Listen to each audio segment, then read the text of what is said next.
அனைவருக்கும் வணக்கம். மீண்டும் ஒரு அற்புதமான வீடியோவில் சந்திக்கிறதுல மகிழ்ச்சி. நம்ம கடந்த பல வாரங்களாக 7 நாள் பயிற்சிகள் நிறைய பார்த்துட்டு வரோம். இது எல்லாமே அடிப்படையில் ஒரே விஷயத்தை ஆழப்படுத்தி கொள்வதற்கு தான் இத்தனை வாரங்களாக நம்ம பயிற்சி மேற்கொண்டிருக்கோம். எதை ஆழப்படுத்தி கொள்வது அப்படின்னா நம்மளுடைய உணர்வு நிலையை ஆழப்படுத்தி கொள்வதற்கு தான். இப்போ கடந்த வாரம் ஒரு அற்புதமான ஒரு ப்ராக்டிஸ் நம்ம பார்த்தோம். ஆனால் அடிப்படையில் பார்த்தீங்கன்னா ஒரே ஒரு விஷயம், நம்ம உடலை ஆழமாக உணர்வது. இதுதான் அதனுடைய அடிப்படை தத்துவம். சரி, இரவு நேரங்களில் நம்ம உடலை ஒரு 10 பார்ட்டாக நம்ம பிரித்து கொண்டு ஒவ்வொரு பகுதியும் நம்ம உணர்வு நிலைக்கு எடுத்துக்கொண்டு ஒரே உணர்வு நிலையோட கடைசியில் இருந்து கொள்வது, அப்படியே உறங்கி விடுவது அப்படிங்கிறத நம்ம பார்த்தோம். அடுத்த நாள் காலையில் இதே பயிற்சியை திரும்பவும் செய்யணும். எழுவதற்கு முன்னாடி நம்ம நினைவு வந்த உடனே இதே போல் ஒரு உடலை நம்ம கொஞ்சம் கொஞ்சமாக பிரித்து கொண்டு ஒவ்வொரு பகுதியும் நாம் கவனம் செலுத்தி என்ன உணர்வு இருக்குது அப்படிங்கிறத அப்படியே கவனித்து கொள்வது. கடைசியில் அந்த உணர்வு நிலையை ஒரே ஒரு உணர்வு நிலையாக கவனித்து கொண்டே இருப்பது. இதுதான் நம்ம கடைசியாக பார்த்த பயிற்சி.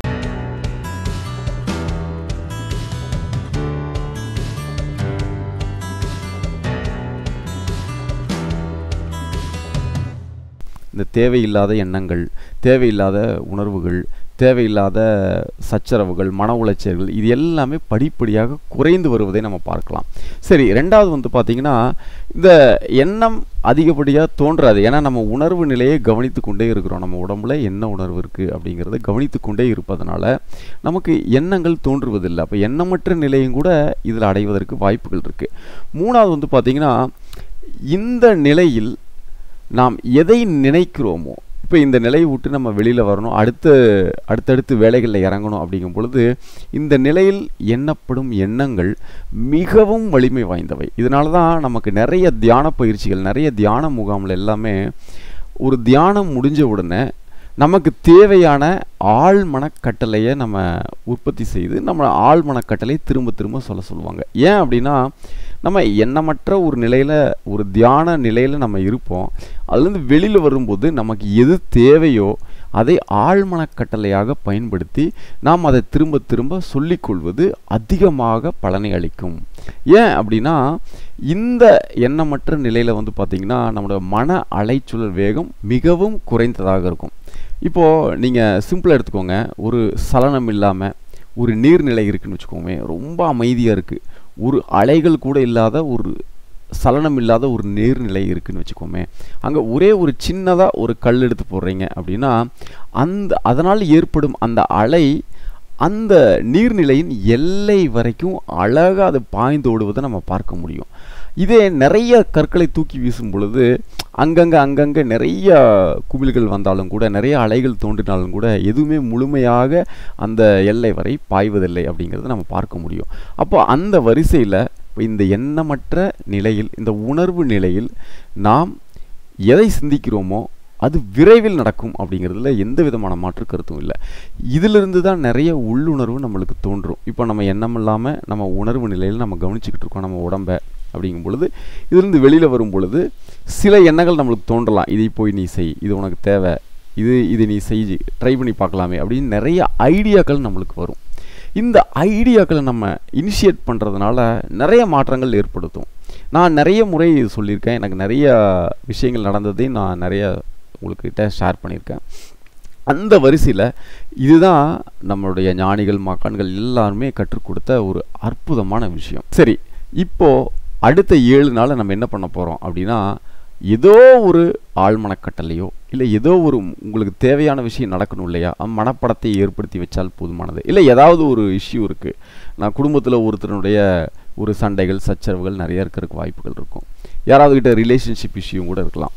சரி, இதில் எது உங்களுக்கு தேவையோ அதை ஒரு 10 லிஸ்ட்டு, 10 விஷயங்கள் எழுதி கொண்டு அதில் எது முதலில் நடக்க வேண்டும் அப்படிங்கிறது நீங்கள் ஃபில்டர் பண்ணிவிட்டு, அந்த ஒரு விஷயம் நடந்துச்சுன்னா எனக்கு மற்ற விஷயங்கள் எல்லாமே ஈஸியாக நடந்துடும் அப்படிங்கிற மாதிரி ஏதாவது ஒரு விஷயத்தை நீங்கள் எடுத்துக்கொண்டு அதற்கு சின்னதாக ஒரு ஆழ்மனக்கட்டளையை நீங்கள் ஏற்படுத்தி கொண்டு இந்த உணர்வு நிலையில் தினமும் காலையில் திரும்பவும் உடலை பற்றிய நல்ல ஒரு உணர்வை எடுத்துக்கொண்டு இந்த உணர்வு நிலையிலிருந்து வெளியில் வரும் பொழுது அதை பற்றி எது உங்களுக்கு நடக்க வேண்டுமோ அதை பற்றி தீர்க்கமான ஒரு மனப்படத்தை உருவாக்கிவிட்டு பார்ப்பது. இது மிகுந்த பலனளிக்கும். உங்களுக்கு என்ன தேவையோ அதை நீங்கள் பார்க்குறீங்க. இதுதான் நம்ம ஏற்கனவே the science of getting rich அப்படிங்கிற எபிசோடில் ஒரு விஷயத்தை பார்த்துருப்போம். என்ன அப்படின்னா, நமது எண்ணங்களை உருவமற்ற அப்பொருளில் பதிய வைப்பது அப்படின்னு நம்ம பார்த்துருப்போம். இப்போ ஆல்ரெடி நம்ம உணர்வு நிலையில் இருந்ததுங்காட்டிக்கு நமக்கு நிறைய எண்ணங்கள் இருக்காது. அந்த உருவமற்ற அந்த உணர்வு, அந்த நிலை இருக்குது பார்த்தீங்களா, அதுதான் இதில் நம்ம எடுத்துக்கணும்.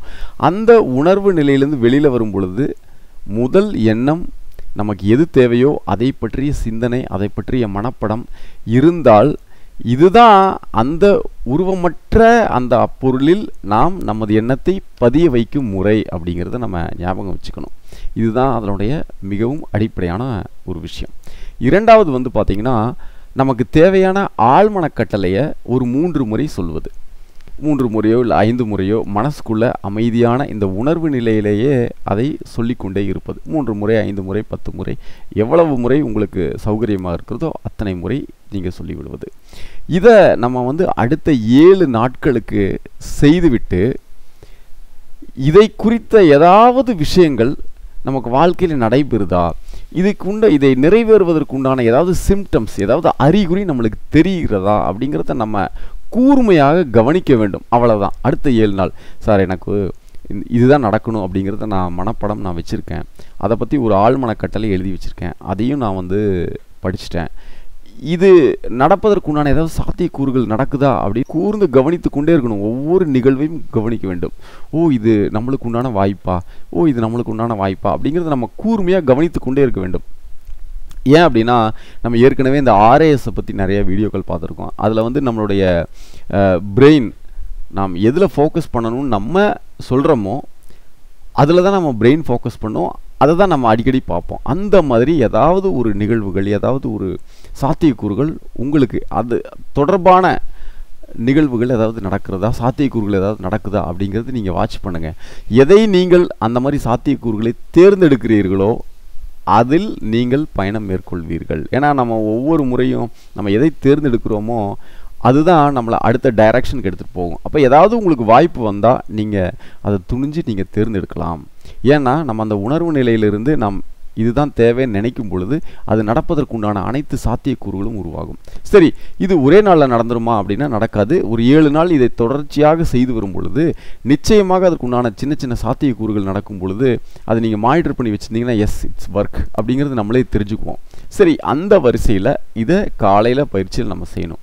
சரி, தினமும் நைட்டு தூங்கும் பொழுது என்ன பண்ணுறது அப்படின்னா, தூங்குறதுக்கு முன்னாடி இந்த உணர்வு நிலைக்கு வந்த பின்னாடி அன்னைக்கு நடந்த நிகழ்வுகளை எல்லாம் ஒவ்வொரு விஷயத்தையும் நாம் நினைவு கூர்ந்து, இன்றைக்கி இத்தனை பொருட்களை பயன்படுத்தியிருக்கோம், இத்தனை மனிதர்களை சந்திச்சிருக்கோம், இத்தனை பேர் எனக்கு ஹெல்ப் பண்ணியிருக்காங்க, இன்றைக்கு காலையிலேருந்து நைட்டு வரைக்கும் எத்தனை மனிதர்கள் எனக்கு உதவி செஞ்சுருக்காங்க அப்படிங்கிறத நினைவு கூர்ந்தாலே போதுமானது. நன்றி உணர்வு தானாக வெளிப்பட்டு விடும். இது நம்ம போன ஒரு வீடியோலையும் நம்ம பார்த்துருக்கோம். அப்போ இரவு தூங்கும் முன் இந்த நன்றி உணர்வை வெளிப்படுத்தி விட்டு நன்றி உணர்வோடு தூங்குவது, காலையில் எழுந்ததும் இந்த உணர்வு நிலைக்கு வந்துட்டு எது தேவையோ அதை பற்றி சிறிது நேரம் சிந்திப்பது.